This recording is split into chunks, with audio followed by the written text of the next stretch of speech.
lights on the airways hum.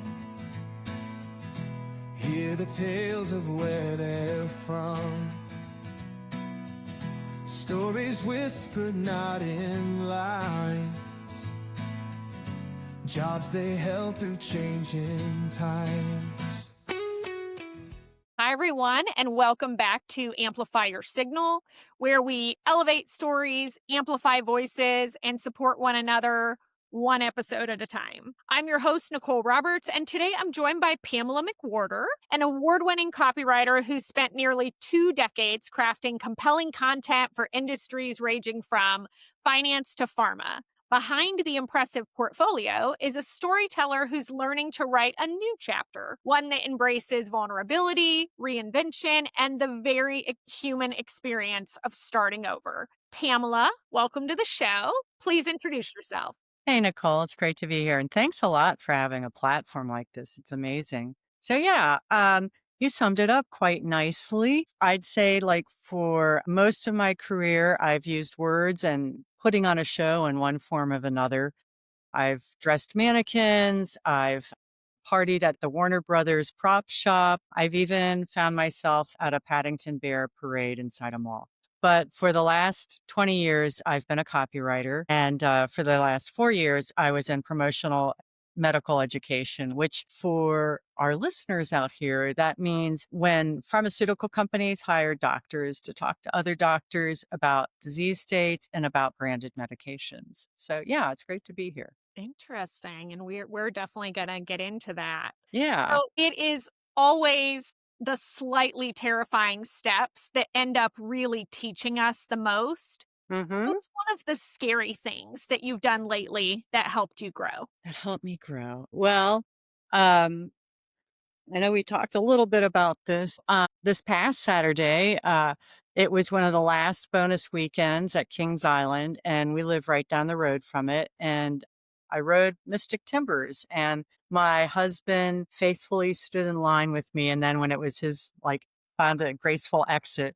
But Mystic Timbers is now sort of like old hat, but I still ride with my eyes closed. But I was telling a gentleman who's actually like a roller coaster aficionado that I'm a late adopter to roller coasters. And so I started, I'd say, like my kids were in 3rd grade and we signed up for Kings Island. And a few years ago, I started riding roller coasters, and a neighbor of mine who's great at it, there's Orion, which is like a 300-foot drop.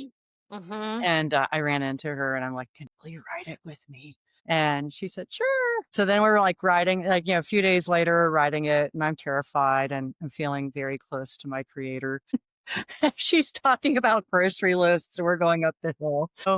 But yeah, it does help you. It seems like, why are we talking about roller coasters? And this is, a job interview show, but it pushes your boundaries, it pushes you to try new things, and you can apply that same sense to your work. So I do that. And I took voice lessons for a few years too. Another way of pushing boundaries. Interesting. Yeah. So going back to your medical storytelling, you shared a cool story with me when we chatted before that I wanted to make sure that we talked about. Tell us about creating the Migraine Newsroom live and what it was like bringing humor into healthcare. Okay. So a little bit of background. So at my old agency, we helped pharma companies educate, that's what promotional medical education is, educate doctors, and usually at trade shows, which in the HCP world, they're called congresses. And let's face it, they can be kind of dry. There's a lot of charts and graphs. So we had a particular client who was a doctor at our pharma company, and he wanted to sort of take it to the next level. And so we had done one of these with him where it was all about migraine. We turned a migraine education forum at a Congress into jeopardy. So then once again, he wanted to take it to that next level, sort of like riding Orion. And he said, yeah, I want it like Anchorman. So we were like, okay. And so that's where the format of Migraine Newsroom Live came from. And he has 4 other doctors that we call sort of like his cast of characters. They're they have very big personalities. And so we have at my old job, there's a bunch of very highly educated medical writers, PhDs, PharmDs, and they'll take the medical content that our pharma client wants to present and make sure it's in compliance. And they call it a medical story. It may not seem like a story to you or I, but it is to the medical experts. And you take that and then you sort of craft the dialogue, the show. And so wrote a script with the spirit of Anchorman behind it. And each of our 4 doctors, played a different part of the news team, and they like a whole lot of puns. So you layer in the puns, and then we would get on calls with our client and our newscasters, and we'd go through the script and we edited it, and then they put on a show. And they have confidence monitors just like you would in a newsroom. And they liked it so well. We did Migraine Newsroom live twice. That's so cool. What a great example of using storytelling, particularly to shift how people are receiving complex, heavy information. Humor Right. is such a wonderful bridge for that. I mean, especially in something like healthcare. Right. And I think it was something that's unexpected Mhm. because, these doctors that are sitting in the audience, they're used to pretty dry presentations, and you do have to cover very serious material, but none of that was lost in how we put together the script. It's all has to go through compliance, but it does, pardon the pun, but it makes that medicine go down easier when you have some humor added to it. But imagine that you're connecting emotionally with them as well because you're Right. invoking humor. And so they're even going to remember it better than if it was Exactly. just, one thing after the other that you can't really distinguish them apart. Right. And then we did build in I would say a narrative to reinforce the argument that they were trying to make, that we did make. So, yeah, it I was a love lot that. of fun. I love that. So this is another topic that we discussed, and it's definitely one that we have to talk about because you and I both know the narrative around AI is everywhere right Right. now, especially in writing heavy roles. What has changed the most about your work since AI entered the conversation? Okay, I just want to make an aside. I love AI. I love it. Okay. So Listen, it's my best friend, right? Like, yes, I no, mean, like I AI and told you about I, the way that I use it to do all of the things because I'm a one person show. Like I love it, right? But also I have thoughts. So, yeah. yeah. So when I have been writing copy for 20 years. And when I first entered copywriting, it did actually live up to some of those visions you picture from Mad Men or 30 something. There's a lot of passion. There's a lot of emotion. And I think copywriting changed even before the introduction of AI. And that has to do with the introduction of SEO content Uh, where it's really, when you think about Don Draper or Mad Men, it's all about the big idea and like what's going to move people. With SEO, it's really what's going to move your listing to the top of a search. So that becomes a lot about volume and getting those search words in there. So it was already starting to shift. And AI sort of takes that to the next step in a way, because I think with copywriting, then copywriters sometimes like, why do I need a copywriter? I have AI.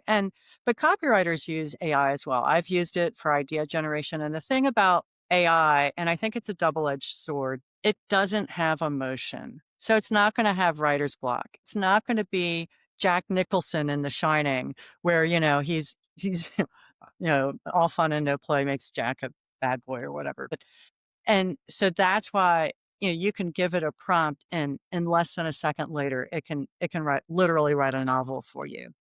But that's the double-edged sword. It doesn't have emotion.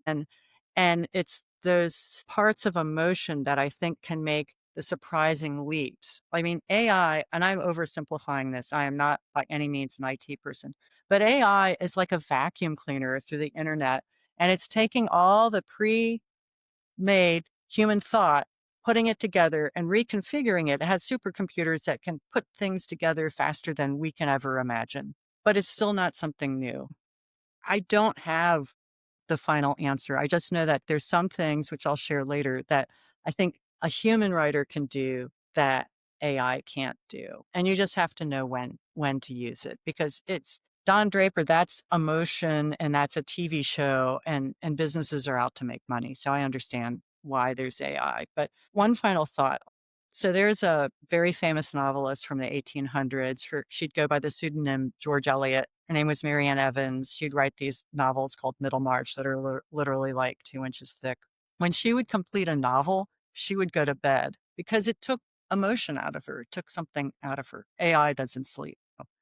I hope that answers your question, Yeah, or at no, least gives you some food for thought. like gives you some food for thought. Yes. So let's rewind for a second, because agency life has such a specific culture. What do Right. you find yourself missing or not missing about that world? So agency life has evolved. So the last time I would say I actually experienced agency life, like in the traditional sense, was at a B2B firm that I was at from 2017. There was a lot of human interaction. We sat at big desks and in an open room, and you'd go into rooms and you'd brainstorm together. And I loved that.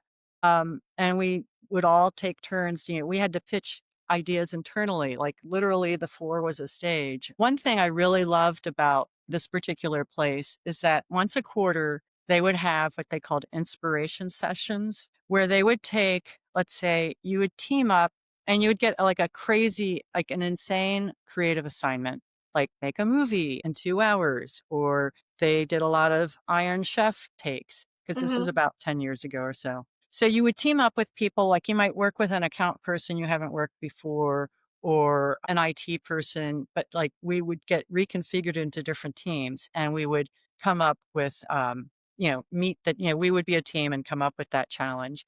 One of my favorite ones, actually, our team came up with and then watched other people do, which was create a holiday card, like a family holiday card, and then tell the story behind it. And they're all like, very different stories. So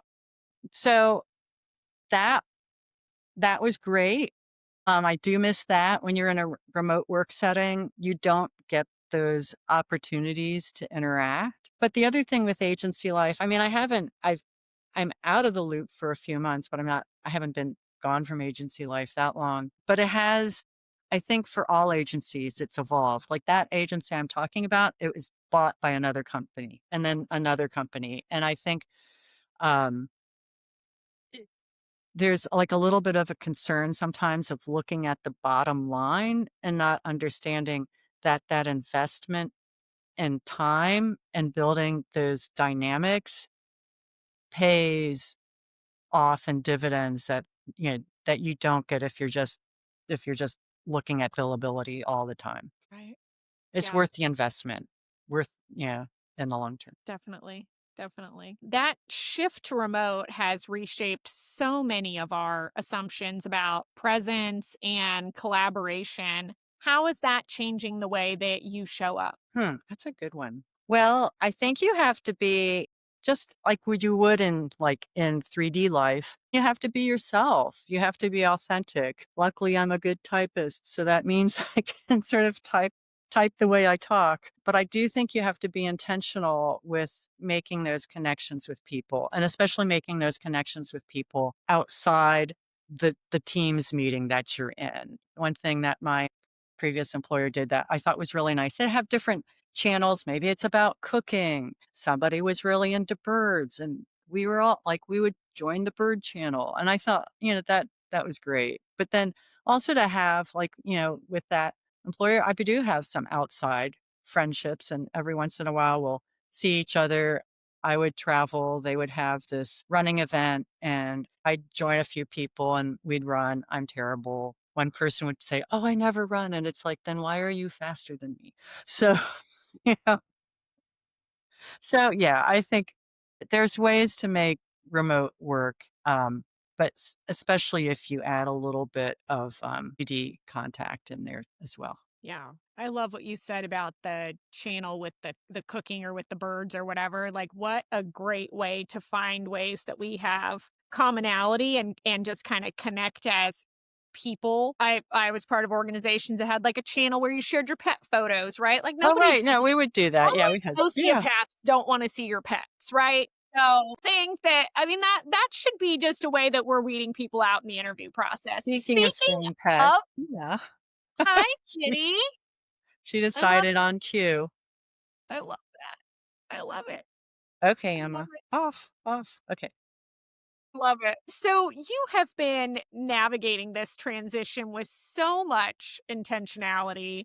I would love to hear what's standing out to you in the job search process. What feels different? Well, it's been, and as my cat sits on my lap, we didn't have this. It's been 17 years since the job search. We didn't have this, all started with COVID, right? Where pets show up in people's Zoom calls. It's the highlight of my day when pets and kids show up in Zoom calls. Honestly, I think one of the biggest changes I've seen is actually the presence of LinkedIn, which is, the Facebook of, it's the social media platform of your resume and talking and networking. And so I've been going to one group called the Northern Kentucky Accountability Group, and they're fantastic. And they've provided a lot of recommendations on how to make the most out of that platform. And one thing I've done in particular, I mean, I've noticed some things on LinkedIn, which I'm happy to share. But one thing I've done for myself is like somebody was saying, like, you have to post all the time. And for somebody like you've been busy working, I know Mhm. some people are great at post, but I wasn't a regular poster. So I started something called Wednesday Wonders, and it was inspired by my twins. I have 17-year-old twins, and you're supposed to do Senior Sunday. So I've been getting on the Senior Sunday bandwagon where you post pictures of your kids when they're little on Yeah, Sunday on Facebook. So I right. thought, oh, how could I do? So I do Wonder Wednesdays, and I'll highlight something from my portfolio, tell a little short story behind it, call out the company that was involved with it and the colleagues I worked with on it. But yeah, LinkedIn is it's a little bit of the Wild West because you have some people that are like sharing a lot, and like that's their brand though. That's what they do, is they have a very strong emotional presence. They share a lot of their personal life Yeah. on there. And I think you have to know what you're doing to be able to make that your brand. So that's one of the biggest changes. I've also seen that I think employers are a little bit more discerning. You have to go through, I mean, I went through a pretty lengthy interview process for my last employer. But this is it's a little bit of a new level. I heard about video screening, and I have one on my plate. Video screening as far as like the asynchronous one way video screening. Is that what you're talking about? I guess that's what it is. I just received something and it's like, here's your video. And I'm like, great, I have practice right now. And then I Yeah. can do that. Yeah. So, What I'm hearing is that part of the reason for, I mean, one, it's just a matter of being able to have that asynchronous process so that you don't have to try to, herd all the cats and coordinate all the schedules to get people together to have a conversation. They can watch whenever. I used to have a asynchronous platform that we used in one of my former employers, but the other piece is there is so much of AI bots applying to jobs that right. Oh, yeah. a bot cannot complete that asynchronous interview. Speaking of AI and bots, I think I've had a couple of AI bot recruiters. No, So, for sure. Yeah.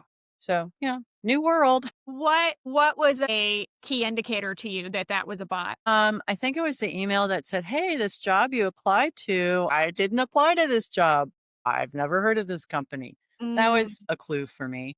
yeah. I got one that was an email. They made it this is what is frustrating to me because this is a I don't want to say fragile population, but it's a sensitive population. So job seekers are a vulnerable population, That's right? fair, definitely. And when vendors, no matter who they are, reach out and they make it sound like we are interested in you, we have a job that we'd like to talk to you about. And when you engage in the process, and what it turns out to be is a resume writing scam or Mhm. some type of thing that is, well, send us your resume so that we can review you for this role. And you send it, and it's actually they're trying to sell you something. Nothing frustrates me more because, like, shame on you, right? Like, this is a vulnerable population. People are just trying to find a way to pay their mortgage. They don't need that nonsense right now. I mean, ever, but definitely not right now. I think I have had one of those, and I've had several franchise opportunities. Yeah. Yeah. Yeah. Well, that's the argument of, do you have the green open to work banner or not? Is a lot of people take it down because that is like the immediate trigger of when you get all this spam and franchise opportunities and all this stuff, and it's like, I would just really like to be able to go into my in mail and it's actual people that want to talk to me, not Right. somebody trying to sell me something, not somebody that has a get rich quick scheme or is, trying to offer me something. Like, I want to have genuine conversations. And I think as well, I mean, when you're talking about that tightrope walking on LinkedIn, when you want to be real, but you don't want to be raw, right? You want to be professional, but not performative. And so it is all about just thinking about that balance. Well, it's kind of funny you mentioned the green banner. Like I have not personally done that. And I finally realized, it was like last week or the week before last. I thought, yeah, I got to put something new up besides my last employer. I mean, I had the end date, I think. So I made a post and I said, like, my new position is a freelance writer, full-time job seeker. And I made the company seeking my next employer, which I've since changed to working for great ideas. And I even made a little logo. Of course you did. But that it's kind of funny that actually got some of the most responses that I've seen. And people would say, congrats. And it's like, thanks, but I'm actually looking for a job. But it was funny to realize how people actually just sort of scroll through and like, oh, she got a new position. Great. I keep going. So, but, I'm glad I did that because then I think that's speaking of vulnerable, it's really hard. It's really hard to say I'm looking for work, but at the same time, you need to say that. You need to get the word out. Uh, and it's something they say at NKAG, tell everybody. And I have, and then you find out that there's connections you may not have even known existed. So, yeah. So, as we wrap up, I would love for you to speak directly to future employers, collaborators, or anyone who's listening. If someone's listening right now who could hire you, work with you, or learn from you, what do you want them to know? I will leave you with a little story. So I'm probably one of those people, like if you say it can't be done or no, or there's a wall, I'll try to find a way to make it work or make it happen. So back to Migraine Newsroom Live, when we did round 2, our client sang, and one of our doctors sings and she has a ukulele. Very multi-talented. These were all very, very talented physicians. And, somebody was saying, it would be great if we had a song, she could play a song. But it's really hard because they're all copyrighted. And, you do have to pay, if you do perform a copyrighted song, you have to pay the fees. So, call ended and I thought, I wonder what we could do. And so I started Googling and I found a song that's not copyrighted, that's well known. It's, there was a house in New Orleans, Mm-hmm. the rising sun, Yeah. and wrote lyrics to it. And we ended up, it was all about migraine, but we ended up pitching that to the client and then the physician, and she loved it and she performed it. So there's a way of trying to find, if you say no, I'm going to try to find a way where we as a team can arrive at a yes. And that gets also back to the roller coasters. Roller coasters were a no for me until I made myself try it and it became a yes. So yeah. I love that. I love that. Now I want to go see if I can find it somewhere. I can't believe House of the Rising Sun is not a copyrighted song. No, it's not. It is, well, the Animals made it popular in the early 60s, but it's Yeah. actually an old folk song, and Wiki I know we're not supposed to trust Wiki, but it is sourced. Wikipedia says it goes back to like the 1600s. It was a popular song, I guess. It was a song sung, I guess, in the 1800s here, but you can trace it back even further, that tune. So yeah, that's why it's not copywritten. So wild. Yeah.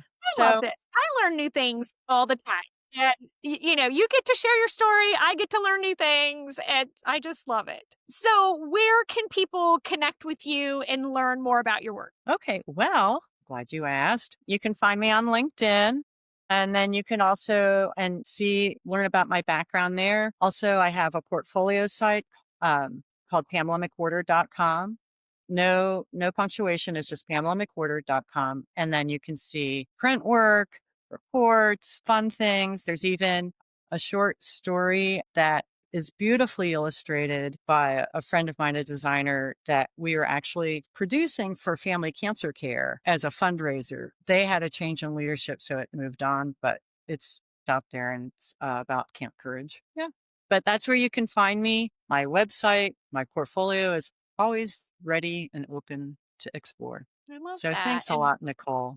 Yeah, of course. And we will link to, I say we, like I have a whole team, right? Me and ChatGPT will link to all of those things when I put together the show notes. I just thought about that. I'm like, I always say we, like I've got a whole team. Me Well, and the cats, my interns. you and the cats, me Me and and the the cat. cat and the Yeah, guinea pigs. Yeah, right. I never talked about the guinea pigs, which is probably good. So Thank you so much for joining me, for sharing your voice, your work, your story. You have reminded us that technology can evolve, but what truly resonates are those human moments and the courage to face the unknown and the creativity to just make sense of it and the willingness to tell the truth, even when it's hard. To our listeners, thank you for listening to Amplify Your Signal. If you enjoyed this episode, please share it with your network. Amplify Pamela's story and subscribe on your favorite podcast platform. And join us next time as we amplify voices, elevate stories, and support one another